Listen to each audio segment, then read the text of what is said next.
పోయిన ఆదివారం దేవుడు మాతో స్పష్టంగా మాట్లాడున్నాడు. దాని యొక్క కొనసాగింపే ఈ ఆదివారం మనము ధ్యానించబోతున్నాం. దేవుడు మనల్ని శ్రేష్ఠులుగా చేయడానికి ఇష్టపడుతున్నాడు. ఎంత శ్రేష్ఠులుగా చేయడానికి ఇష్టపడుతున్నాడు అంటే, తన ప్రథమ కుమారుడైనటువంటి ఇజ్రాయేలులో ఉన్నటువంటి కహాతీయుల కంటేను, ప్రధాన యాజకుల కంటేను శ్రేష్ఠులుగా దేవుడు మనల్ని చేయడానికి ఎంతో ఇష్టపడుతున్నాడు. దేవునికి స్తోత్రం. అయితే ప్రధాన యాజకులు కహాతీయులకు లేనటువంటి మహాకృప దేవుడు దేవుని సంఘమైన అన్ని జనులమైన మనకు అనుగ్రహించున్నాడని పోయిన ఆదివారం మనం విన్నాం. అయితే ఒక వాక్యం చదువుకున్నారు దయచేసి. రోమా పత్రిక 6వ అధ్యాయము 1వ వచనం. రోమా పత్రిక 6వ అధ్యాయము 1వ వచనము.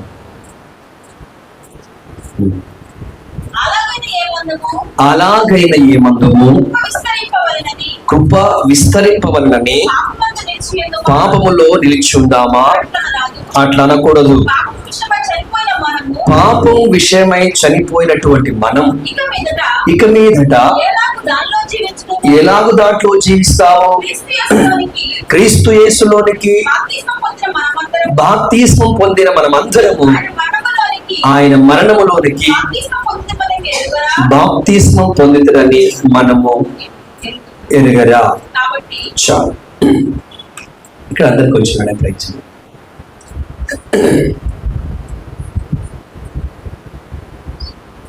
మనమందరం కూడా కృపచేతనే విశ్వాసము ద్వారా ఏమై ఉన్నాము? రక్షణ పొంది ఉన్నాము. చెప్పండి ఒకసారి. విశ్వాసము ద్వారానే కృపచేతనే మనం ఏమై ఉన్నాము? రక్షణ పొంది ఉన్నాము. అట్లయితే దేవుని కృప మన కాడికి వచ్చింది. ఎప్పుడు మన కాడికి దేవుని కృప వచ్చిందంటే, మనం పాపములోను, అపరాధములోను, మరణములోను, చీకటిలోను, దేవుని యొక్క ఉగ్రతలోను సంపూర్ణంగా ఉన్నప్పుడు, లేకపోతే కూర్చొని ఉన్నప్పుడు అక్కడికి ఏమొచ్చింది? దేవుని కృప వచ్చింది. చెప్పండి ఒకసారి. అక్కడికి ఏమొచ్చింది? దేవుని కృప వచ్చింది. ఈ కృప వచ్చి ఏం చేసింది అంటే, మనలోని పాపమును, మనలోని అపరాధమును, మనలోని మరణమును, మనలోని చీకటిని, మనలోని ఆ దేవుని యొక్క ఉగ్రతను సంపూర్ణంగా దూరం చేసింది. హల్లెలూయా. మనల్ని బ్రతికించింది, మనల్ని వెలిగించిన దేవుని యొక్క కృప. దేవునికి స్తోత్రం. పౌలు అంటున్నారు, ఇప్పుడు కృప విస్తరిస్తుంది అని పాపమునందు నిలిచి ఉందామా అంటున్నారు. హల్లెలూయా. అయితే మనం పాపములో ఉన్నప్పుడు దేవుని మన కాడికి వచ్చింది, రక్షించడానికి వచ్చింది, విడిపించడానికి వచ్చింది, బ్రతికించడానికి వచ్చింది, క్షమించడానికి వచ్చింది. కాబట్టి ఇప్పుడు ఏం చేయాలి? మనము కృప విస్తరిస్తుంది కనుక పాపమును విడిచిపెట్టి, పాపములో నుండి, మరణములో నుండి, చీకటిలో నుండి ప్రకటన మనము ప్రభు అయినటువంటి యేసు క్రీస్తుకు రావాలి. హల్లెలూయా. ఇందాక చదువుకున్న కీర్తనలో మనమందరము జిగటగల దొంగ ఊబిలో ఉన్నాం. అప్పుడు అక్కడికి ఏమొచ్చింది?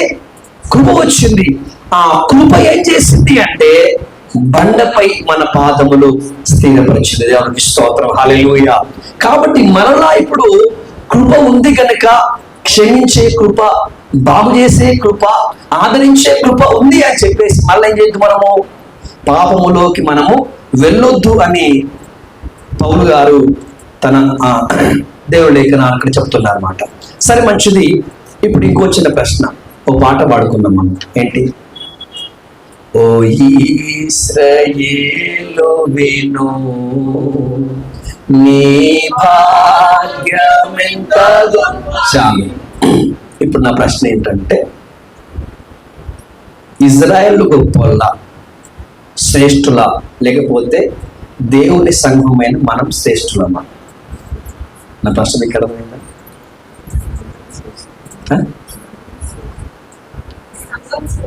ఇజ్రాయేల్ కంటే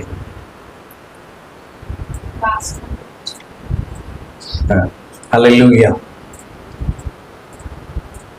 ఇజ్రాయేలీలలోనే ఎవరు శ్రేష్ఠులు అనుకున్నాం? ప్రధాన యాజకులు కహాతీలు అనుకున్నాం, శ్రేష్ఠులు అనుకున్నాం. సో కాబట్టి ఈ ఆదివారం ఏంటంటే ఇజ్రాయేలీలు శ్రేష్ఠులా లేకపోతే మనం శ్రేష్ఠులమా? దేవునికి స్తోత్రం. అయితే ఇజ్రాయేలుల కంటే మనం ఎందుకు శ్రేష్ఠులం? నా మాట మీకు అర్థమవుతుందా? ఇజ్రాయేలుల కంటే మనం ఎందుకు శ్రేష్ఠులం? ఏ విషయాన్ని బట్టి మనం శ్రేష్ఠులం? ఒక్క ముక్కలో చెప్పాలంటే శరీరాన్ని బట్టి చూస్తే వారికి మనకు చాలా ఏమి పెద్ద అగాధం ఉంది. వారు చాలా ఉన్నతంగా ఉంటారు, చాలా మనం కిందికి వస్తాం. జ్ఞానంలో చూసిన, భక్తిలో చూసిన, ఆచారాల్లో చూసిన వారు చాలా ఎక్కడ ఉంటారు? హై స్థాయిలో ఉంటారు. మనకి చాలా దేని బట్టి చూస్తే, శరీరాన్ని బట్టి చూస్తే, అక్షరాన్ని బట్టి చూస్తే, బాహ్య నేత్రాలు చూస్తే అసలు వారికి మన సంబంధమే లేదు. దేని విషయంలో కూడా వాటం చేసుకోలేము, పోల్చుకోవడానికి అవకాశమే లేదు. ఇప్పుడు మనం వారికంటే మేము శ్రేష్ఠులు మనం కొంచెం గుండె ధైర్యంతో చెప్తున్నామంటే దాని వెనుకాల ఏముంది అనుకోవాలి మనం? అది మర్చిపోకండి. ఏముంది? దేవుని కృప. అది లేకపోతే అసలు వారికి మన సంబంధమే లేదు. వారి దరిదాపుల్లో కూడా మనం ఏం చేయలేము, వెళ్ళలేము. దేవునికి స్తోత్రం. సరే, మంచిది. ఇజ్రాయిల్ కంటే మనం ఎందుకు శ్రేష్ఠులం? ఓకే, మీరు పోయిన వారని చెప్తున్నారు. ఇంకొంచెం లోతుకి వెళ్దాం, మీరు రన్ ట్రై చేసి. Okay, right. యోహాను సువార్త 6వ అధ్యాయం 49వ వచనం. యోహాను సువార్త 6వ అధ్యాయం 49వ వచనం. మీ పితరులు అరణ్యములో మన్నాను తినడం చనిపోయిరి. దీనిని తినువాడు చావకుండునట్లు పరలోకములో నుండి దిగి వచ్చిన ఆహారము ఇదే. చాలా మంచిగా, దేవునికి స్తోత్రం, హల్లెలూయా. ఇప్పుడు నెంబర్ 1 మంచిగా వినండి. నిజంగా ఈ పాట మనం వాడుకున్నాం కదా. మేము చిన్న అంటే మన సన్ని అంత ఉన్నప్పుడు పాట వింటున్నాను నేను. ఏ పాట? ఓ ఇశ్రాయేలు విను నీ భాగ్య. ఎప్పటి నుంచి విన్నామేమో, అంత ఉన్నప్పటి నుంచి విన్నాం. కానీ ఇప్పుడు అర్థమైంది ఆ పాట కొంచెం తేడా అనిపిస్తుంది. దేవునికి స్తోత్రం. ఎందుకు అంటే ఇజ్రాయేలుల కంటే కూడా మనం ఎవరిని శ్రేష్ఠులం. ఎందుకు అంటే వాక్యం చెప్తుంది, మీ పితరులు ఎవరంట? మన పితరులు. ఎవరి పితరులు? ఇజ్రా అంటే యేసు క్రీస్తు కాలమైనటువంటి ఇజ్రాయేలు ఉన్నారు. వారితో మాట్లాడుతున్నారు. ఇప్పుడు యేసయ్యనే ఏమన్నాడు? మీ పితరులు ఉన్నారు. ఆ పితరులు ఎవరు? అబ్రహాం సంతానమే. మీ పితరులు అరణ్యములో ఉన్నప్పుడు, ప్రయాణములో ఉన్నప్పుడు వారు ఏం తిన్నారంట? మన్నాను తిన్నారు. ఆ మన్న ఎక్కడ వచ్చింది? అదే అది వచ్చింది. ఆ మన్న కూడా పైకి వచ్చింది. అదేమన్నా అంట? దేవదూతలు భుజించేటటువంటి ఆహారం అని వాక్యం చెప్తా ఉంది. రైట్. అది కొత్తిమీర గింజల వలె ఉంటుందంట చూడడానికి ఆకారం. అది చాలా తీయగా ఉంటుందంట. అలాంటి ఆహారం ఎక్కడ వచ్చింది? ఆకాశం తెరవబడి ఆకాశం ఏమొచ్చింది? మన్నా అనేది వచ్చింది. ఇప్పుడు పరలోకంలో నుంచి వచ్చినటువంటి మన్నాను తిన్నను మీ పితరులు ఏమైపోయారు? చనిపోయారు. హల్లెలూయా. అయితే ఐగుప్తు నుంచి విడుదల పొందిన, విమోచన పొందినటువంటి మీ పితరులు అనేటువంటి ఇజ్రాయేలుకు ఏదైతే ఆహారం ఇవ్వబడిందో అలాంటి ఆహారమే నేను మీకు ఇస్తున్నాడు యేసుక్రీస్తు? లేదు. అది పరలోకం నుంచి ఇచ్చినటువంటి మన్నానే, అది దేవుడు ఇచ్చినటువంటి మన్నానే. అయినను దానిలో మరణము నిరర్ధకం చేసే జీవము ఆ మన్నాలో లేదు. దానికి స్తోత్రం, హల్లెలూయా. ఏం లేదు. అది పరలోకం నుంచి వచ్చిన మన్నానే, ఆ దేవుడు ఇచ్చినటువంటి మన్నానే. కానీ మీ పితరుల్లో ఏదైతే పాపము, ఏదైతే మరణం ఉండినో ఆ పాపాన్ని, మరణాన్ని నిరర్ధకం చేసి వారిని బ్రతికించినటువంటి జీవము ఆ మన్నాలో లేదు. అయితే ఇప్పుడు నేను మీకు ఒక ఆహారం ఇవ్వతున్నాను. ఇది తినువాడు ఎప్పుడేం చేయడు? మరణించడు.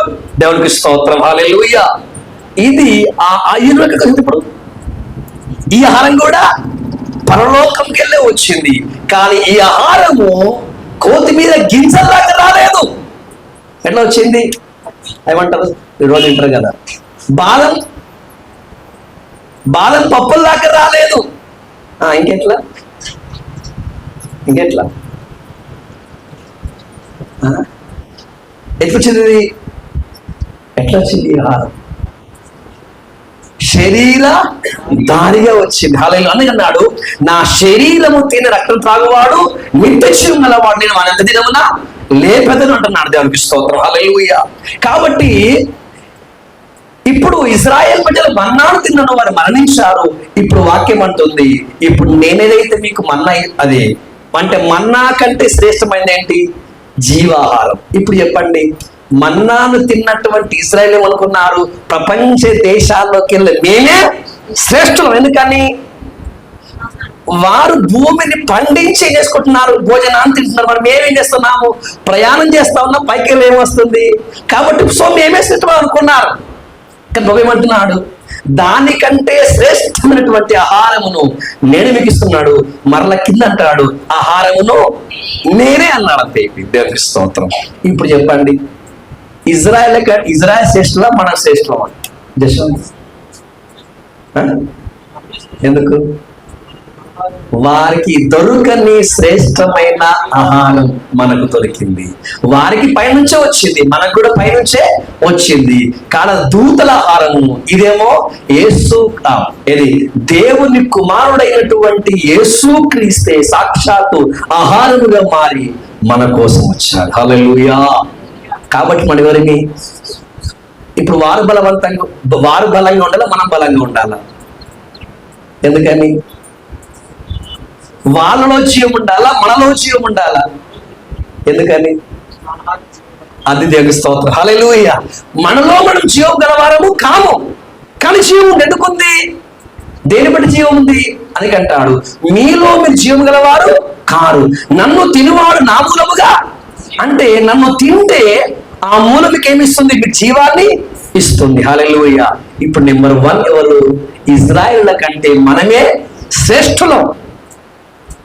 ఇంకో మాట చెప్తా, ఇజ్రాయేల్ ప్రజలు ఎందుకు గొప్పలు అంటే, ఇజ్రాయేల్ ప్రజలు ఐగుప్తులో బంధింపడ్డారు.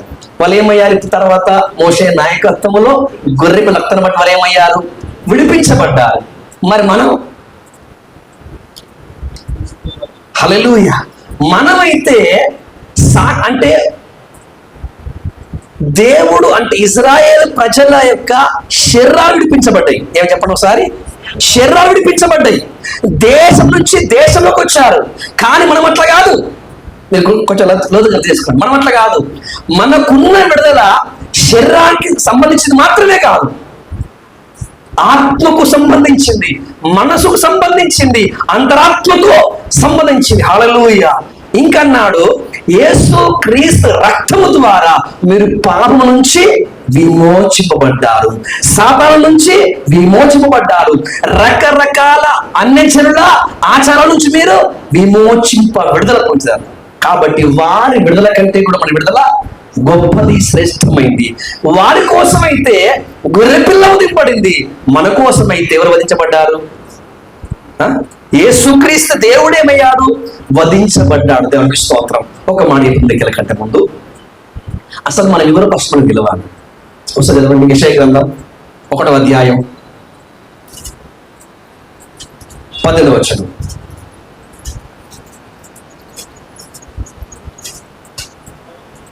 యెషయా గ్రంథం 1వ అధ్యాయం 18.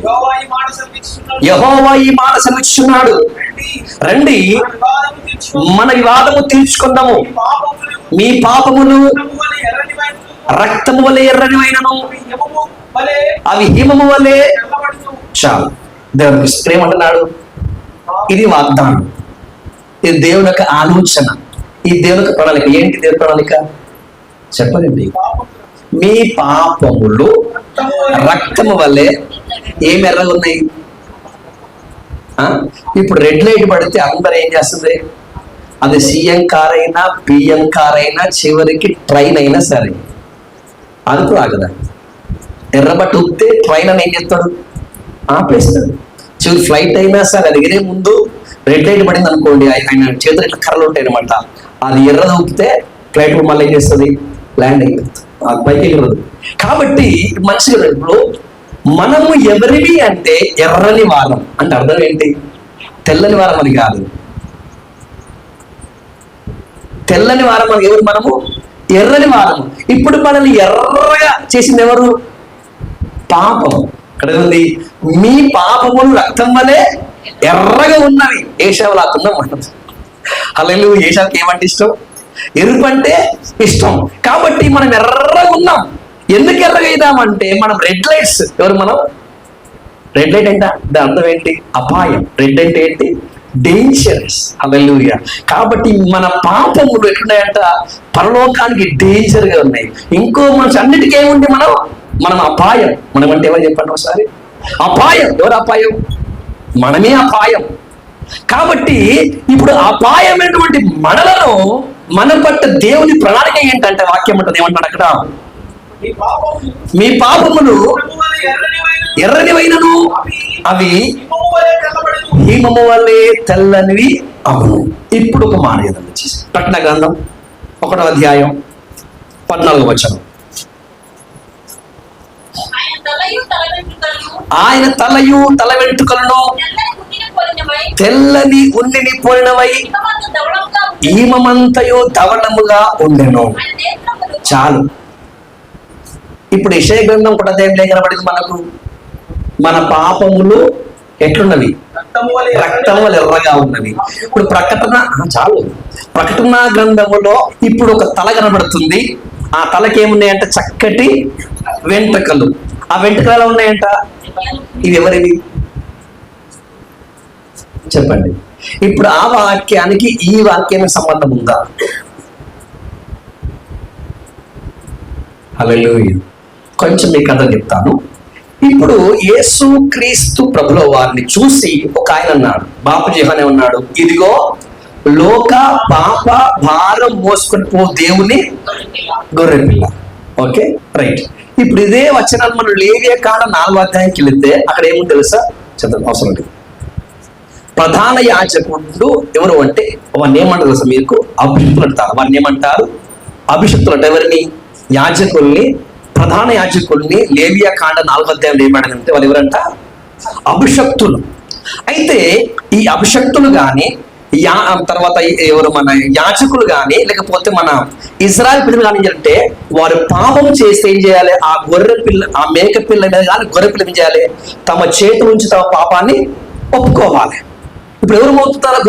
గొర్రె పిల్ల మీద పాపాన్ని ఎవరు మోపుతున్నారు? ఇజ్రాయెల్ ప్రజలే. అంటే గొర్రె పిల్ల మీద, మేక పిల్ల మీద ఏం చేస్తారు? ఇజ్రాయెల్ పిల్లలు చేస్తున్నారు. వారి పాపాన్ని వారే మోపుతున్నారు. ఓకే, ఇప్పుడు మన కాడికి వస్తున్నాం. ఇప్పుడు మన కాడికి వస్తే మన పాపాన్ని మనం మోపామా? తండ్రి మోపాడు. కొంచెం కష్టం అయిపోయింది. ఇప్పుడు యేసుక్రీస్తు వస్తున్నాడు. యేసుక్రీస్తు వస్తున్నప్పుడు యోహాను ఏమన్నారు? ఇదిగో లోక పాప భారం మోసుకొని పోవు దేవుని గొర్రెపిల్ల. మనం మోపింది ఎవరు? ఇంకా మనము 1 కొరింథీ పత్రికలకు వెళితే అక్కడ ఏమంటది? పాపం ఎరుగని ఆయన మన కోసం పాపముగా చేయబడును. ఇంకా చెప్పాలంటే యెషయా గ్రంథం 53కి వెళ్తే అక్కడ రాయబడుతుంది ఏంటంటే తండ్రి ఆయనను నలగొట్టెను. తండ్రి మన పాపములు మన కోసం ఆ మీద మోపెను. హల్లెలూయా. మంచిగా రండి. ఇజ్రాయేలు ప్రజలకు ఉన్నటువంటి భక్తి ఏంటి అంటే వారి ప్రజల భారాన్ని వారేం చేయాలి? గొర్రెపిల్ల మీద మోపుకోవాలి. ఆ గొర్రెపిల్లని ఎవరు కోసుకోవాలి? వాళ్ళే కోసుకోవాలి. అర్థం కదా? కానీ కొత్త నిబంధనకు వచ్చేసరికి ఇప్పుడు ఒక మాట అడుగుతున్నా, యథార్థంగా చెప్తున్నాం. మీరు ఎప్పుడైనా యేసయ్యని పొడిచారా? అక్షర సంబంధంగా పొడిచారా? లేదు. పొడిచారా? ఎందుకని? పాటలో ఉందనే పొడిచారా? పోను ఒక మాట చెప్తాం మీకు. యేసుక్రీస్తు ప్రభుల వారు పరలోకి వెళ్ళిపోయిన తర్వాత కొంచెం కొత్తగా ఉంది కదా, యేసుక్రీస్తు పరలోకి వెళ్ళిపోయిన తర్వాత శిష్యులు పరిచయం స్టార్ట్ చేశారు. స్టార్ట్ చేసినప్పుడు మీరు పట్టుకోవడానికి చాలా ప్రయత్నించారు. అది ఎలా సాధ్యం అన్నారు. అప్పుడు పేతురు మాట్లాడు, మీరు సిలువ వేసిన ఈ క్రీస్తును దేవుడు తన ఆత్మ ద్వారా లేపారు. ఈ మాట చెప్పింది ఎవరు చెప్పరేంటి? సాక్షాత్తు పేతురు చెప్పింది. ఏం చెప్తున్నాడు? మీరేం చేశారు? సిలువేశారు. దేవుడు ఏం చేసిన? క్రీస్తును లేపారు అన్న. మేము అల్లా పేతురు అన్నాడు. ఎక్కడ చెప్పండి మీరు మొత్తంలో? పేతురు ప్రసంగాలలో ఎక్కడైనా నేను సిలువేసిన అన్నాడా? అన్నా. ఏమన్నాడు? మీరు సిలువ వేసిన క్రీస్తును, ఎవరు యేసును క్రీస్తుగా ఎవరు లేపారు? తండ్రి తన ఆత్మ ద్వారా లేపారు. దేవునికి స్తోత్రం. కాబట్టి ఇప్పుడు ఇశ్రాయేలు ఏం చేశారు అంటే, ఇశ్రాయేల్ అంటే దాంట్లో యాజకులు ఉన్నారు, ప్రధాన యాజకులు ఉన్నారు, అందరూ ఉన్నారు. అంటే ఇప్పుడు మంచిగానండి, పేతురు, యోహాను, యాకోబు ఇశ్రాయేల్ కిందకి రారు. ఎందుకంటే వీరు ఇప్పుడు ఎవరు? సంఘం. వీరెవరు? సంఘం.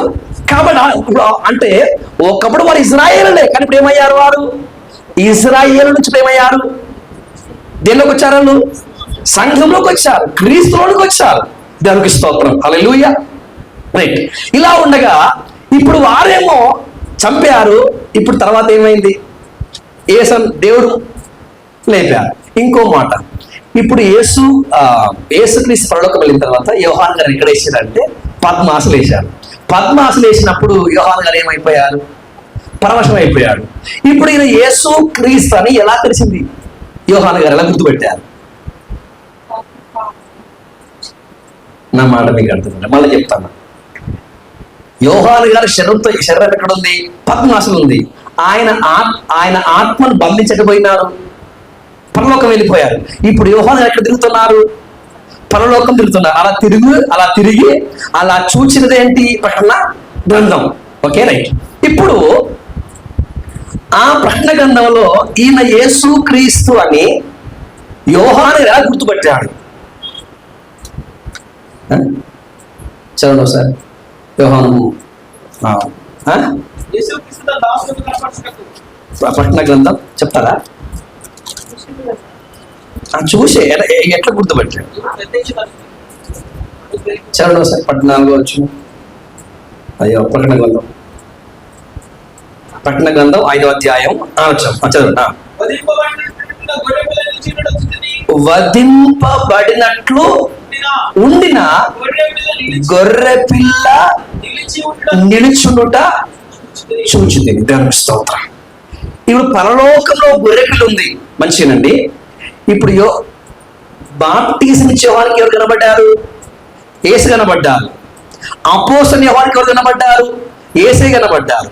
కానీ ఒక మాట, ఇదిగో లోక పాప భారాన్ని మోసుకొని పో దేవుని కోరికాను కదా, అప్పుడు ఆయన పాపం ఒప్పుపడిందా? అసలు ఆయన మరణించాడా? ఆయన ఇంకా ఏం చేయలేదు, బాప్టిజమే తీసుకోలేదు. కానీ యేసుక్రీస్తును చూస్తున్నాడు. ఆ యేసుక్రీస్తు ప్రభువు దేవుని గొర్రెపిల్లగా చూస్తున్నాడు. ఆ గొర్రెపిల్ల మీద ఏమోపడింది? ఇప్పుడు పాపము మోపడింది. ఇప్పుడు చెప్పండి, ఇప్పుడు ఆ గొర్రెపిల్ల ఎర్రగా ఉందా తెల్లగా కనిపించవచ్చా యోహాను గారికి? Right, exact. దేవునికి స్తోత్రం. అది ఎట్లా? ఎందుకంటే ఇప్పుడు మన పాపములు ఏమైనాయి? ఎర్రనివి. ఇప్పుడు మన పాపములు అన్ని ఎవరు మోపడవి? గొర్రెపిల్ల. అంటే ఇప్పుడు గొర్రెపిల్ల ఏమై ఉంటది? ఎర్రై ఉంటది. ఇప్పుడు ఈ గొర్రెపిల్ల ఇప్పుడు ఎక్కడ కనబడుతుంది యోహాను గారికి? పరలోకము కనబడింది. ఎట్లా కనబడింది? ఇప్పుడు అది అంటే ఇంకేముంది దానికి కావలసిన అంటే, అవునా? తోమేమంటాడు? నాయన తిరిగి లేచాడంటే అమ్మలే అంటే ప్రభు ఏమంటాడు? అయితే చూడు అంటాడు. దానికి స్తోత్రం. కాబట్టి ఇప్పుడు ఈ గొర్రెపిల్ల ఎక్కడుంది అంటే పరలోకంలో ఉంది. ఆ పరలోకంలో గొర్రెపిల్ల కనబడుతున్నప్పుడు ఎలా కనబడింది అంటాడు? అది వధింపబడినట్లుగానే. అంటే ఇప్పుడు ఆ గొర్రెపిల్ల చూడగానే ఇప్పుడు ఈ యోహానుకి ఎవరైంది? ఈ గొర్రెపిల్లతో పోయినటువంటి, అంటే బట్టల్ని కాదు, చెప్పుల్ని కాదు, కానీ యోహాను గారు పరలోకంలో ఉన్నటువంటి అనేక దూతలు ఏమేమో ఉండొచ్చు అక్కడ, కానీ అన్నింటి మధ్యలో ఈయనే క్రీస్తు, ఈయనే మెస్సయ్య అని ఎలా గుర్తించంటే కొన్ని ఆనవాళ్ళు ఏమున్నాయి చెప్పండి? ఏమన్నవాళ్ళు ఉన్నాయి? ఇజ్రాయేలు ప్రజలు పొడిచినటువంటి గుర్తులున్నవి. హల్లెలూయా. ఇంకా చెబుతాము, ఆ ప్రభు వచ్చినప్పుడు అంట అతనిని పొడిచిన వారు అతనిని చూచుదురు. పొడుస్తారంట. ఎవరైతే యేసయ్యను పొడిచిన వారు అతనిని చూస్తారు. హల్లెలూయా. కాబట్టి ఇప్పుడు యేసుక్రీస్తు ఎలా కనబడుతుందంటే వధింపడినటువంటి గొర్రెపిల్లగా కనబడుతున్నాడు. మరొకటి చెప్తాను. యెషయా గ్రంథంలోనేమో ఎట్లున్నాం మనము? ఎర్రగా ఉన్నాం. ప్రకటన గ్రంథంలో యేసుక్రీస్తుకు తల ఉంది. ఆ తల ఎలా ఉందంట? హిమము కంటే ఉంది. ఇప్పుడు సంఘం అంటే ఎవరు? యేసుక్రీస్తు ఏమైనారు? శిరస్సు అయి ఉన్నారు. మనం ఏమై ఉన్నాం? ఇప్పుడు ఆయన అవయవం అంటే మనకు శిరస్సు ఉంది. ఆ శిరస్సు ఎట్లా ఉంది? ఇప్పుడు ఎవరిని బట్టి తెల్లగానే అవి? క్రీస్తును బట్టి. హల్లెలూయా.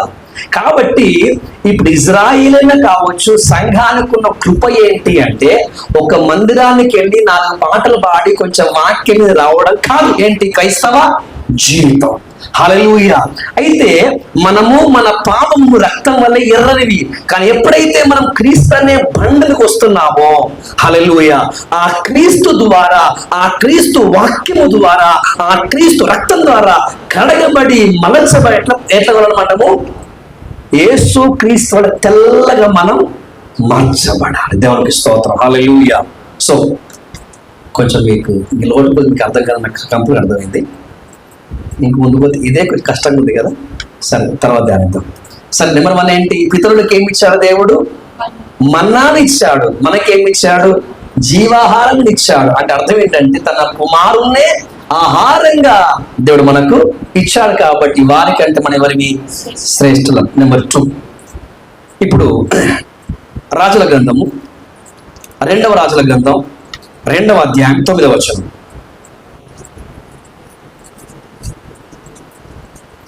రెండవ రాజుల గ్రంథం 2వ అధ్యాయం 9వ వచనం. వారు దాటిపోయిన తర్వాత ఏలియా ఎలీషాను చూచి, నేను నీ యొద్ద నుండి తీయబడక మునుపు నీ కొరకు నేనేమి చేయగలుగుదునో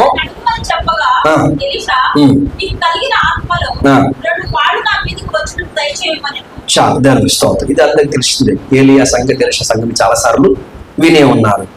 ఇప్పుడు ఏలియా పరమునకు ఎత్తబడే సమయం ఆసన్నమైంది.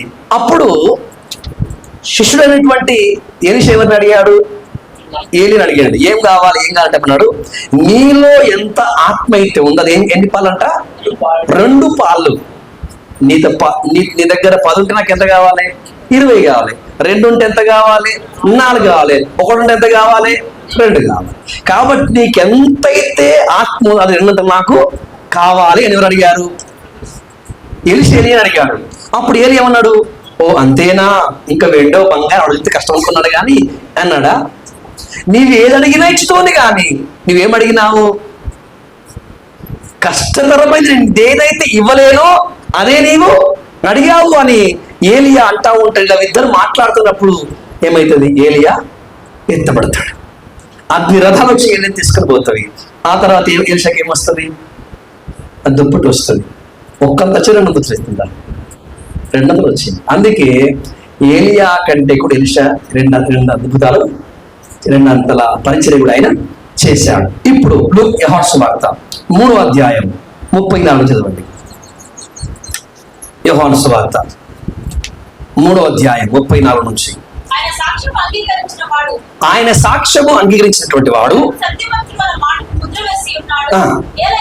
ఎందుకంటే దేవుడు తాను పంపినటువంటి వానికి కొరత లేకుండా ఆత్మను అనుగ్రహించను కనుక ఆయన దేవుని మాటలే పలుకును.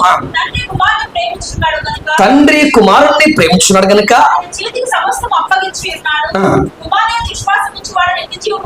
కుమారుణ్ణి విశ్వసించేవాడు నిత్య జీవం గలవాడు. చాలు. ఇప్పుడు పాత నిబంధన కాలంలో ఇజ్రాయేలులకు ప్రవక్తలకు సైతం ఏమని అనేటబడింది? ఆత్మ ఉంది. ఏ ఆత్మ అంటది?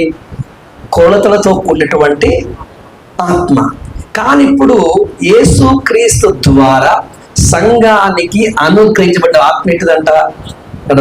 కొలత లేని ఆత్మ. చెప్పండి ఒకసారి. మీరేం ఆత్మ కావాలి? ఏలి ఆత్మ కావాలా? ఎలీషా ఆత్మ కావాలా? సమూయేలు ఆత్మ కావాలా? దావీదు ఆత్మ కావాలా? యేసు క్రీస్తులో ఉన్నటువంటి కొలత లేని ఆత్మ కావాలా? మరి మీరేం ప్రార్థన చేస్తున్నారు? హల్లెలూయా. ఏ ఆత్మ కావాలి? కొలత లేని ఆత్మ. వారికేమో కొలతలతో ఉన్నటువంటి ఆత్మ అనుగ్రహించబడితే, మనకేమో కొలత లేని ఆత్మను అనుగ్రహించే దేవుడు సిద్ధంగా. అది మీరు పొందారనే తర్వాత సంగతి నేను లాస్ట్ చెప్తాను. కానీ ఏముంది?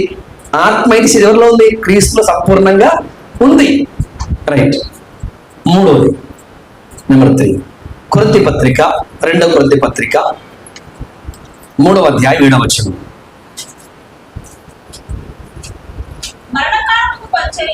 మరణకరమగు పరిచర్య రాళ్ల మీద చెక్కబడిన అక్షరానికి సంబంధించిందైనను మహిమతో కూడినదాయను. అందుకు మోషే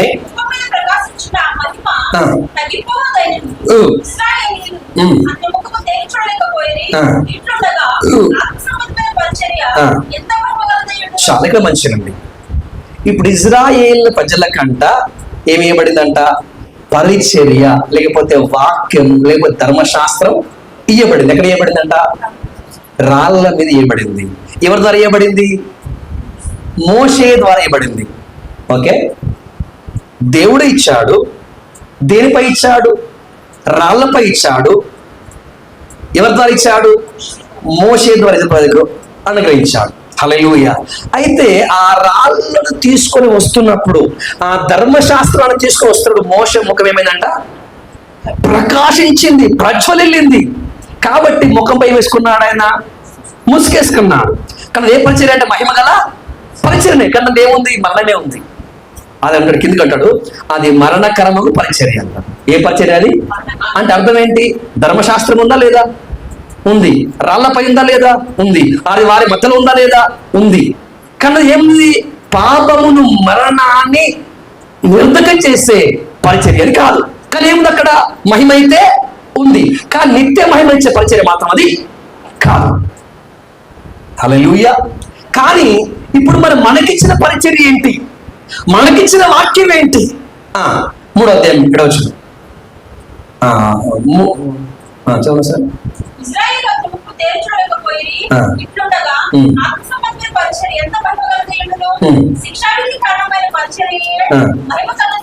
ఒకసారి 3వ అధ్యాయం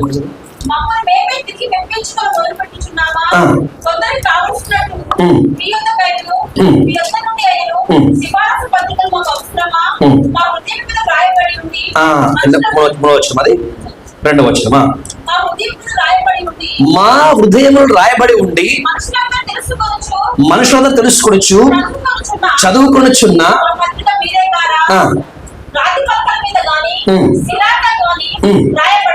రాయబడక మెత్తని హృదయములు అనే పలక మీద జీవము గల దేవుని ఆత్మతో క్రీస్తు పత్రికై ఉన్నారని మీరు తేటపరచబడుచున్నారు. హల్లెలూయా. సంఘానికి మరొక పేరు ఉంది తెలుసా మీకు? సంఘానికి మరొక పేరు ఇక్కడే ఉంది. ఏమిటని? మీరెవరు అంటే, సంఘం ఏమంటే క్రీస్తు పత్రికలు. చెప్పండి. గలతీ పత్రిక కాదు, ఎఫెసీ పత్రిక కాదు, ఫిలిప్పీ పత్రిక కాదు. ఏ పత్రిక? సంఘము అనగా ఎవరు?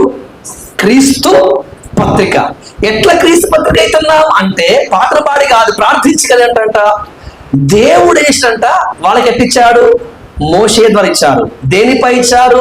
రాతిపై ఇచ్చారు. ఎవరికి ఇచ్చారు? ఇజ్రాయెలుకి ఇచ్చారు. రైట్. హల్లెలూయా.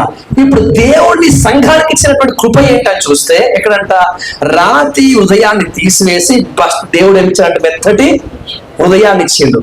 ఆ హృదయాల మీద ఏం రాస్తున్నాడు? జీవము గల దేవుని ఆత్మ ఏం చేస్తుంది? రాస్తుంది. హృదయం ఎక్కడ ఉంది? నీలో ఉంది. నీకు అర్థమవుతుందా? నీవేమున్నావు? హృదయాన్ని కలిగి ఉన్నావు. ఆ హృదయాన్ని ఎవరు రాస్తున్నారు? ఇప్పుడు దేవుడు తన వాక్యాన్ని రాస్తున్నాడు. ఇప్పుడు రాతి పలకలేమో వారికి ఉన్నవి, మెత్తడి మాంసం ఏమో నీకుంది. అయితే అక్కడ దేవుడు రాశాడు, ఇక్కడ దేవుడి ఆత్మే రాస్తుంది. అక్కడ ఇజ్రాయెల్ పలక ఇవ్వబడింది, నీకేమి ఇవ్వబడింది? వారికి రాతి, వాళ్ళకి రాయిచ్చాడు. మరి నీకేమిచ్చాడు? హృదయం. ఓకే, ఎక్కడో రాశారు, సీనాయి పర్వతం రాశారు. మరి ఇక్కడ ఎవరు వచ్చారు? ఇప్పుడు మీకు అర్థమవుతుందా? ఇప్పుడు దేవుడు ఎక్కడ రాశాడు పలకల్ని? సీనాయి పైన రాశాడు. ఇప్పుడు మోసే పోయినా లేదా? మనం అడిగి పోయినాం. ఆయనే వచ్చి ఎక్కడ వచ్చాడు? నీవెక్కడ ఉన్నావో అక్కడికి వచ్చి నీళ్ళకు వచ్చి ఏం చేశాడు? ఉదయాన్నించి అక్కడ చేస్తున్నాడు. ఇప్పుడు చెప్పండి, వాళ్ళకు పోందారా మనకు పోందామా? వాళ్ళ శిష్యులో మన శిష్యులో కానీ కనబడతలే మోకాలు, అలా చచ్చిపోయిన మోకాలు ఉంటాయి. ఎందుకు? భక్తులు రాశారు, రుచి చూచి ఎరిగి తిని యెహోవా. వింటే అర్థం కాదు, చదివితే అర్థం కాదు, దాని నోట్లు వేసుకుంటేనే టేస్ట్ అర్థమైంది. దేవునికి స్తోత్రం, హల్లెలూయా. ఇప్పుడు చెప్పాను, నెంబర్ 1 ఏంటి? వారికి ఇచ్చిన ఆహారం కంటే మనకిచ్చిన ఆహారం శ్రేష్టమైంది. నెంబర్ 2, వారి పరిచర్య కంటే కూడా, అంతేనా, వారి పరిచర్య కంటే కూడా మన పరిచర్య శ్రేష్టమైంది. నెంబర్ 1 ఏమో వారి ఆహారం కంటే మన ఆత్మ, వారి ఆహారం కంటే మన ఆహారము శ్రేష్టమైంది. రెండోది ఏంటి? ఆత్మ. వారికి ఆత్మ ఉంది, కొలతతో కూడినటువంటి ఆత్మ ఉంది. మనకి ఆత్మ ఉంది, కొలత లేని ఆత్మ ఉంది. నెంబర్ 3 ఏంటి? వారి పరిచర్యనేమో బయట ఉంది, వారి పరిచర్య రాళ్ళ మీద ఉంది, వారి వాక్యాలు రాళ్ళ మీద ఉన్నాయి. మనకు వాక్యం బైబిల్లో ఉంది.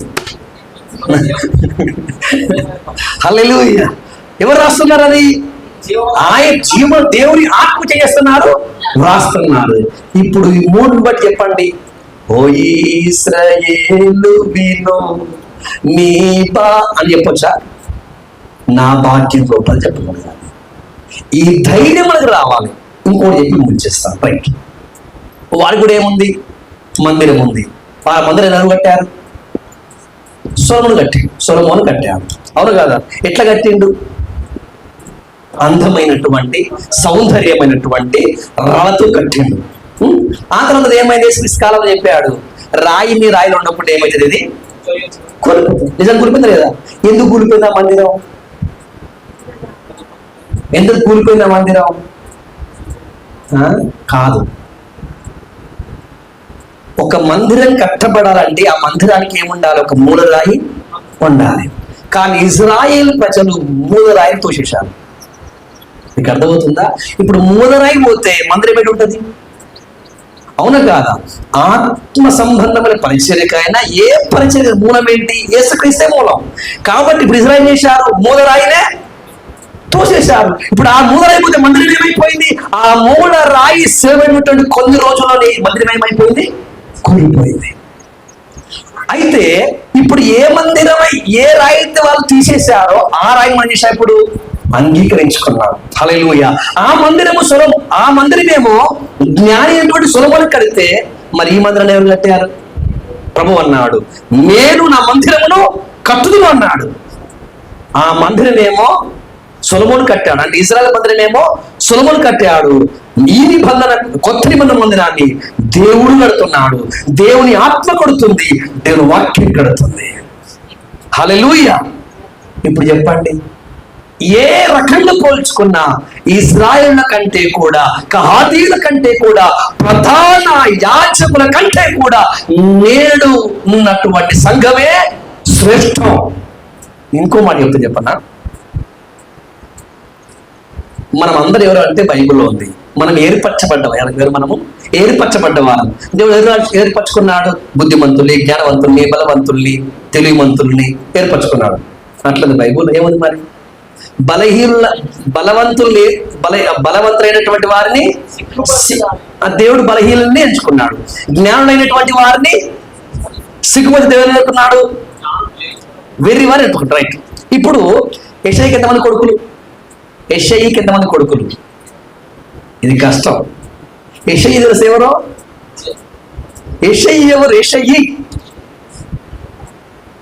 దావీదు నాన్న. దావీదు నాన్న పేరు ఏం పేరు? యెషయా. ఆయనకి ఎంతమంది కొడుకులు? 8 మండుకులు. 8 మందిలో దావీదు ఎవరు? చిన్నవాడు. ఇప్పుడు ఎందుకు చేయబడ్డవాడు? ఎందుకు త్రోసివేసినవాడా? క్లియర్ అయితేనా? ఎందుకంటే మనకు ఒక్కొక్క వాక్యం లోపలికి వెళ్తూ ఉంటే జీవం వస్తుంది. ఇది 100ల వేసుకొని చదివినాను, కానీ వాక్యం దేవుడు మాట్లాడినప్పుడు నాకు చెప్పనాసక్తి సంతోషం కలిగింది. యెషయాకి చాలా మంది 7 మంది పిల్లలు ఏర్పరచబడ్డారు, చాలా మంచి పొజిషన్లో ఉన్నారు. దావీదు మాత్రం ఎవరంటే ఎన్నిక లేనివాడు, చివరికి తల్లిదండ్రులు మర్చిపోయారు. యెషయా ప్రవక్త అడిగాడు, ఇంకెవడు ఇంతేనన్నాడు. అప్పుడే ఒకడు కనసలు ఉన్నాడు, వాడు అడిగి ఉన్నాడు. అప్పుడే చేసా ప్రవక్తతో సహా తల్లి తండ్రి అందరు కూర్చున్నారు. అక్కడ బైబిల్ చదవడం ఉండే అందరు అక్కడ కూర్చున్నారు. అంటే ఇప్పుడు ఆగారు లేదా?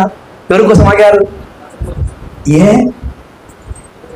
ఈ దేవుడు ఏర్పరచుకున్న వారి నిమిత్తమై ప్రవక్తలు సైతం చేశారు, ఆగారు. అప్పుడు ఆయన వచ్చిన తర్వాత పరిచర్య అనేది ఏమైంది? ఆరంభమైంది. హల్లెలూయా. అట్లయితే ఇప్పుడు ఈ 7 మంది ఏమో ఇశ్రాయేలు సదృశ్యంగా ఉంటే, ఈ దావీదేమో నూతన నిబంధనకు సాదృశ్యంగా ఉన్నాడు. ఎందుకు చెప్తాను? హల్లెలూయా. ఒక పాట పడతాం, మనము లేకుండా వారు సంపూర్ణ కారవాళ్ళు. ఏడవ మాట ఎందుకు పెద్దలు ఉంటుంది? మనము ఆ పాట కూడా కొట్టేది, మనం లేకుండా వారు పరలోకం కూడా పోదు. మనం లేకుండా ఇక్కడ కూడా పరలోకం కూడా పోదు. ఎవరు? హేబేలు మొదలుకొని ఈ రోజు వరకు ఎవ్వరు ఎటుపోలేదు. కానీ మనం పోయినాం, మన శిరస్సు పోయిండు. నిజమా కాదా? మనం పోయినామా లేదా? నమ్మితే సంతోషం అన్న, అది నమ్ముతలేదు మనం. మీరు నేను చెప్పాను, ఇప్పుడు యేసుక్రీస్తుకి ఏం కనబడి తలకు తెల్లటి ఆ బారులు ఎవరున్నారు? నేనున్నా అని చెప్పుకోగలగాలి. స్తోత్రం. ఒకప్పుడు నేను ఎక్కడ ఉండే? రక్తములు ఎర్రగా ఉండే. ఇప్పుడు ఎట్టొచ్చా? ఆ నమ్మకములోనికి, ఆ విశ్వాసం సంగతి రాగలగాలి. ఇజ్రాయెల్ ఎవరు పరలోకంలో కూర్చోబెట్టబడరా? కానీ క్రీస్తుని బట్టి, ఆయన కృపను బట్టి నేను ప్రభువుతో కూడా కూర్చోబెట్టబడ్డాను. అది విశ్వాసం. హల్లెలూయా. కానీ అది లేదు. ఇప్పుడు ఏ చర్చకెళ్ళే జక్కయ్య కథ, దావీదు కథ, యోహాను కథ, ఇదే కథలు. అసలు నువ్వెవరు? దేవుడికి ఇచ్చిన కృప ఎక్కడిది? అది గుర్తుపట్టకపోతే ఏం లాభం? అంతా విడిచిపెడతామే కదా. కాబట్టి వారికేమో రవతో కట్టబడిన మందిరం, అక్కడ వచ్చినటువంటి మహిమ అయితే చివరికి అపోస్తల కార్యం 2వ చూస్తే అక్కడ సొలొమోను కట్టినటువంటి మందిరం కూలిపోయింది. దేవుడు తన ఆత్మ ద్వారా తాను కట్టినటువంటి, తాను ఏర్పరచుకున్నటువంటి ఆ 120 మందిరాలకి వచ్చేసింది. దేవుని మహిమ దిగి వచ్చింది. హల్లెలూయా. ఇప్పుడు చెప్పండి, మనము సిస్టం భాషిస్తున్నాం, మనం భాగ్యులమా వారు భాగ్యులా? కానీ మన పాట ఏమని పడుతున్నాం? ఇప్పుడు పాట వాళ్ళ చెప్పాలి, ఏ లెక్కలో వాళ్ళ భాగ్యులు. నీకంటే అంటే నీ సంఘం, నీవు క్రీస్తులోకి వచ్చావు, క్రీస్తులో ఉన్నావు, సంఘంలో ఉన్నావు. ఏం చెప్పగలగాలి? వాటి అట్లా నువ్వు శ్రేష్ఠులా? నేనంటాను, నేనే శ్రేష్ఠుడు. ఎందుకు? నా భక్తిని బట్టి కాదు, నా బుద్ధిని బట్టి కాదు. ఇంకొక మాట అక్కడ ఏమంటారంటే, న్యాయం తీర్చండి. ఏమంటారు? న్యాయం తీర్చండి. ఇప్పుడు 7 మంది కూర్చున్నారు. 7 మంది కూర్చున్న తర్వాత దావీదు వచ్చాడు. దావీదు వచ్చిన తర్వాత దావీదుకి ఏం దొరికింది? ఇప్పుడు ఆప్షన్ దొరికింది. ఇప్పుడు నేను మీ అందరికంటే ఉత్తమం చెప్తాడు ఆయన? చెప్పుకోలేడు. ఎందుకు అంటే వారితో పోల్చుకోవడానికి దావీదు దగ్గర ఏమీ లేదు. కానీ దేవుడు చేసిన దావీదును హెచ్చించండి. ఒక మాట చెప్పి ముగించేస్తాను. తప్పైన కుమారుడు తెలుసు మీ అందరికీ, తెలుసు కదా. ఇప్పుడు తప్పైన కుమారుడి దగ్గర ఇప్పుడు మనం తిరిగి వచ్చాడు. తిరిగి వచ్చిన తర్వాత ఇప్పుడు ఆస్తి పక్కలు అవుతుంది అనుకుందా. ఏం పక్కలు అవుతుంది? ఆస్తి పక్కలు అవుతున్నాయి. సరే, పొరపాటున ఏం చేసినంటే, చిన్న కొడుకు ఒక 2 గిన్నెలు, ఒక 2 ముంతలు తక్కువ వచ్చినాయి. ఎవరికి? చిన్న తక్కువ వచ్చినాయి. మీరు నాకు న్యాయం చేయాలంటాడా? ఎందుకన్నాడు?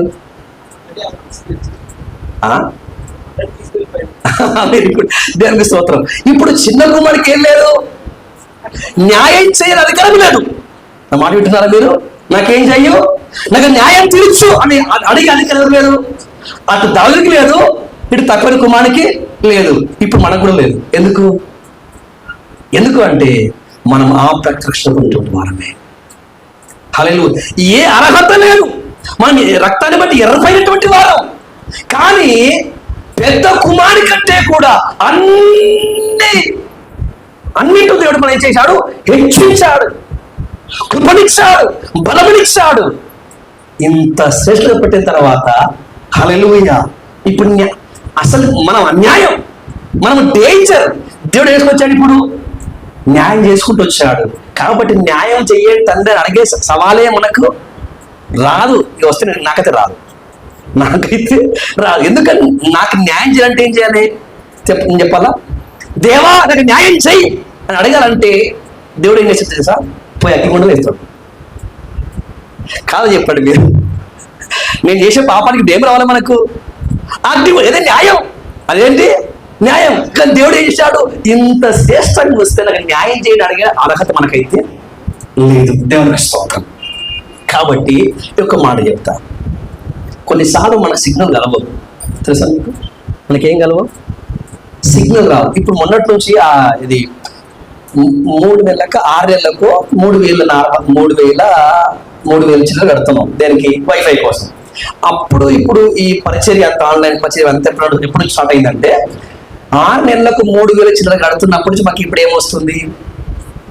సిగ్నల్ వస్తుంది. కాబట్టి మీరు అందరూ బేస్తవరమైన లైవ్ లో వాక్యం పెట్టాలి, 100% నడుస్తుంది.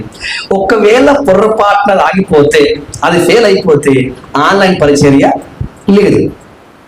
ఇప్పుడు మాకు సిగ్నల్ రావట్లేదు అంటే మాకు ఖరాబ్ అయిపోయింది. ఇప్పుడు మాకేం రావట్లేదు? వైఫై రావట్లేదు, డేటా ఏమంటారు,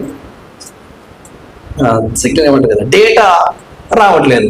కాబట్టి అసలు ఎల్లమ్మ బండలోనే హైదరాబాద్లోనే సిగ్నల్ లేదు అంటే నా అంత మురుగుడు ఇంకోటి లేడు. నా మాట మీకు అర్థమైందా? అర్థందా లేదా? ఇప్పుడు నా ఫోన్కి ఏం రావట్లేదు? యూట్యూబ్ ఓపెన్ కావట్లా, ఫేస్బుక్ ఓపెన్ కావట్లా, వాట్సాప్ పోవట్లేదు, మనం పంపించి నాకు రావట్లేదు. ఏం లేదు, ఇప్పుడు డేటా లేదు, ఇంటర్నెట్ డేటా లేదు. ఇప్పుడు నేనేమనుకోవాలి? హైదరాబాద్ మొత్తం వేస్ట్ అండి, ఎల్లమ్మండ మొత్తం వేస్ట్ అండి, కేబీజీ మొత్తం వేస్ట్ అండి, ఇక్కడ ఏం లేదు, అసలు సిగ్నల్ లేదు అంటే నన్ను ఇప్పుడు ఏమనాలి? మీరు అందరూ మీకు అర్థమవుతుందా? నీకు రాకపోయినంత మాత్రాన, నువ్వు పంపించింది పోకపోయినంత మాత్రాన మొత్తం సిస్టమ్ ఏం చేయదు, తప్పుడు పట్టొద్దు. దానికి స్తోత్రం. అలాగైతే నువ్వు జగదగడ దొంగములో ఉండి కృప విస్తరిస్తూ ఉంటే కూడా పాపములో ఉండి, నీ స్వచిత్తములో ఉండి, నీ స్వయములో ఉండి దేవుడు నాకు పడనట్లేదు, నాకు ఆత్మ శక్తి రావట్లేదు అంటే అర్థం ఏంటి? లోపం ఎక్కడుంది? నీలో ఉంది. ఒక మాట చెప్తావా?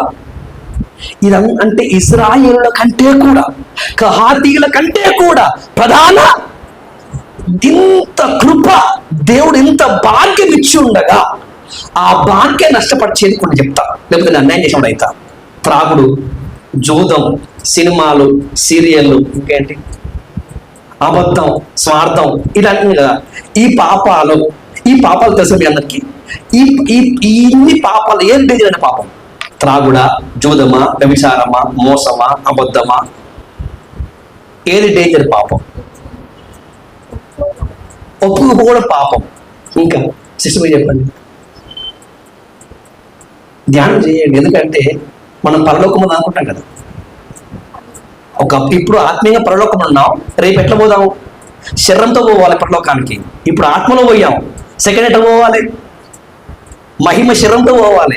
పోండి ఇప్పుడు ఏం చేయాలి? మనం ఎవరు? మనకు ఆ భాగ్యం అనేది నిజంగా ఏం కావాలి? మనం దాన్ని సంపాదించుకోవాలి, స్వాస్థ్యాన్ని. స్వార్థం చెప్పా, తర్వాత కోపం చెప్పా, దాని తర్వాత వ్యభిచారము, దొంగతనము, త్రాగుడు, సినిమాలు, సీరియళ్ళు, దూతులు, వీటిలో ఏది శ్రేష్టమైన పాపం? జాగ్రత్త. ఇంకా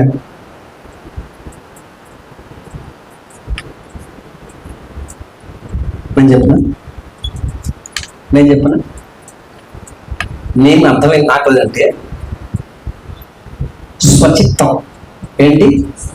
స్వచిత్తం, లేకపోతే స్వయం, లేదా ఇంగ్లీష్లో ఈగో. ఉదాహరణకు ఎవరన్నా మనం బైక్ నడుపుకుంటూ వెళ్తున్నప్పుడు పంక్చర్ అయింది. అప్పుడు ఏమంటాం? మన మనసు ఏమనిపిస్తుంది? బాధపడదా? ఎవరో మనకు కొంచెం కిడ్ చేసినటువంటి వారు, హాని చేసిన వారు అట్లే పోతున్నారు, పంక్చర్ అయింది. అప్పుడు ఏమంటాం? చెప్పరేంటి? ఇప్పుడు ఒకే చోట మన బండి పంక్చర్ అయింది, అదే చోట ఎవరు బండి పంక్చర్ అయింది? మనకు కొంచెం హాని చేసినటువంటి వారి బైక్ పంక్చర్ అయింది. మనకు కాదు అనుకుందాం, ఫస్ట్ మనది అయింది, మన ఫీలింగ్ మనకు అర్థమవుతుంది. సెకండ్ టైం మనకేం కాలా, ఎవరికైంది? మనకంటే పడదు, వాళ్ళ బండి ఏమైంది? కొంచెం అయింది. అప్పుడు ఏమంటాం? మనం మంచిగా అయింది, అట్లనే కావాలి. దీన్ని ఏమంటారు?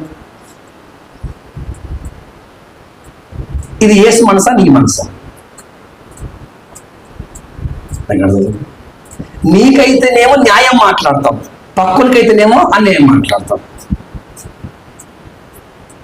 ఇప్పుడు మన బండి అనిపిస్తాం, వానికైతే మనకి అట్లే కావాలంటే బండి పంక్చర్ అయింది, అనారోగ్యమైంది, ఇంకోటి అయింది అని మనకు తెలవగానే మంచిగా అయింది. నీ నోరు అనదు, మన నోరు అనదు, కానీ ఎవరు అంటారు? మన మనసు అంటారు. మనకి అట్లా కావాల్సిందే. దేవుడు మంచి చేసిన వానికి నిజంగా మరి వారిలో లోపల మనం లేవా? మరి అప్పుడు మనకి ఎందుకు రావాలి? ఆ బుద్ధి రావట్లేదు, ఆ మనసు రావట్లేదు మనకి. హల్లెలూయా. మనిషి ఎంత ఈగోయిస్ట్ అంటే మనం ఎవరినైనా అనొచ్చు, మనం ఏమైనా అనొచ్చు, కానీ అదే మాట ఒక్కడు మనల్ని అంటే మనం తట్టుకోలేము, మనం కూర్చోలేము, మన లోపల ఏం కాదు, జీర్ణం కూడా మనకు అది కాదు. అన్నిటికన్నా డేంజర్ ఏంటి? స్వయం అనేది. అందుకే ప్రభు అన్నాడు ఒకటే మాట, జరత్వము, దొంగతనము, బీడి, సుట్ట, ఇవన్నీ తర్వాత సంగతి. ఎవడైనా నన్ను వెంబడింప గొర్రెలా తన చేసుకోండి, అయిపోయింది మనసు వాళ్ళ. దానికి స్తోత్రం. నిన్ను నీవే ఉపేక్షించుకునే ఆ మనసు లేకపోతే నువ్వు దౌర్భాగ్యుడు, ధనుడు కాదే. నువ్వు పాటలు పాడినా ఏం చేసినప్పటికీ ఈ ఇజ్రాయెల్ కంటే గొప్ప, కహాతీల కంటే గొప్ప, ప్రధాన గొప్ప భాగ్యం నీకుంది. ఆ భాగ్యం నీ సొంతం కావాలంటే, ఆ భాగ్యంలో నీవుందంటే ఇప్పుడు ఏం చేయాలి? నిన్ను నువ్వే ఉపేక్షించుకోవాలి. హల్లెలూయా. మాట మీకు అర్థమైందా? ఉదాహరణకు యేసుక్రీస్తున్నాడు. యేసుక్రీస్తు ఎవరు అంటే సాక్షాత్తు దేవుని కుమారుడు. ఇజ్రాయెల్ ఏం చేశారు? అతనిని బట్టలు చింపేశారు, సిలువేశారు. సిలువ అంటే శాపగ్రస్తమైంది. సిలువ అంటే శాపం. సిలువ అంటే అర్థం ఏంటి? శాపం. కాబట్టి ఇవన్నీ చేశారు. సహించడం లేదా? ఓర్చుకున్నారు లేదా? అయినాడు. చివరికి ఏం చేశాడు ఆయన? ప్రభువా వీడు తెలియక చేశాడు, ఏం చేయండి, క్షమించమన్నాడు. రైట్. ఆ తర్వాత ఎవరు వచ్చారు? వారసులుగా శిష్యులు వచ్చారు. వారు ఏం చేశారు? వారు క్షమించమని పడ చేశారు. అవునా కాదా? ఇప్పుడు మన కాడికి వస్తున్నాను. ఇప్పుడు యేసుక్రీస్తు వెళ్ళిపోయాడు, శిష్యులు వెళ్ళిపోయారు. ఆ స్థానంలో ఏ స్థానంలో శిష్యులు వచ్చారు, శిష్యుల స్థానంలో మనం వచ్చాం. ఇప్పుడు మనం ఏంటంటే ఇవన్నీ చెప్పుకుంటున్నాం, కానీ ఏం లేదు. ఆ సహనం, ఆ క్షమించే మనసు, ఆ ఓర్చుకునే మనసు, ఆ సహించే మనసు అర్థమైపోయింది. అందుకే ఇప్పుడు చెప్పిన ఈ శ్రేష్టత్వం, ఈ భాగ్యంలోకి మనం వెళ్ళాలి అంటే, ఆ సంఘంలో మనం ఉండాలంటే, ఆ క్రీస్తుకు బాడులకు భాగంగా మనం ఉండాలంటే ఒకే ఒక్కటి కావాలి, మనల్ని మనమే ఉపేక్షించుకోవాలి. లేకపోతే మనకి ఏ దొరకదు. దాన్ని కాలం చూసుకోండి, ప్రాణం చేసుకుందాం. హల్లెలూయా. అందరూ ఒకరించాం. స్తోత్ర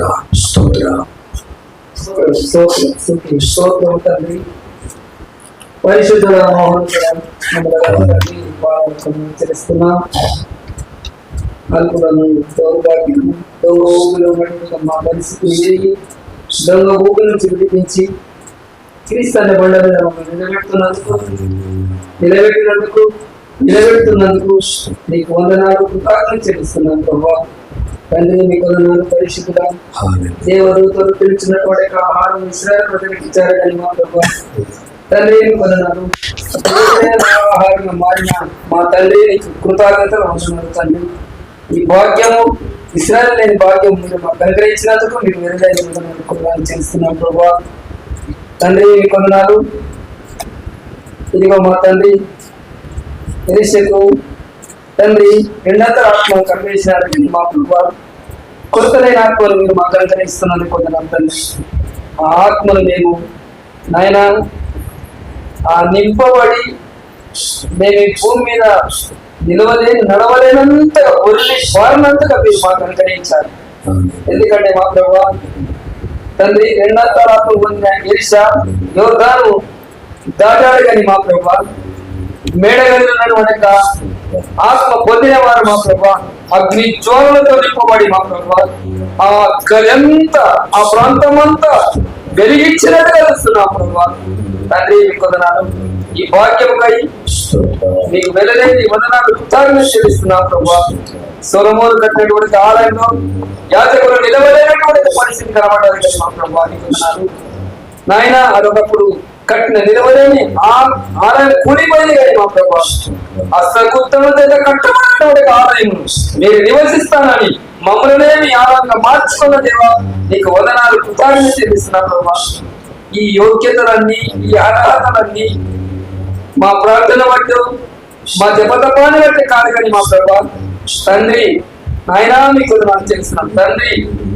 ఆస్తిని పంచుకొని పాపములతో వెంటాడిపోయినటువంటి కుమారుడు తిరిగి వచ్చినప్పుడు తప్పిపోయిన కుమారుడు దొరికిండు, చచ్చిపోయి బ్రతికిండని అది చేర్చుకున్నట్టుగా మా ప్రభా ఈ కడవరి కాలంలో పాపులమైన విచారాధికులమైన విచారాలమైన ఏ యోగ్యత లేని ధృవీకరించబడినటువంటి మమ్మల్ందరికీ మా ప్రభా ఈ భారతదేశంలో లేకపోతే ఈ భూలోకంలో ఉన్న ప్రతి వారి పాపము ఏడ్చగా మనందరి నిమిత్తం మీ రక్తాన్ని కాచి మీ ప్రాణాన్ని పెట్టి బలిగా అర్పణ అర్పించమని మా ప్రభా మమ్మల్ందరినీ ఇశ్రాయేలు ప్రజల కంటే అత్యున్నతమైన స్థలం నీ కుడి పాదంలో మమ్మల్ని నిలబెట్టుకున్నాను.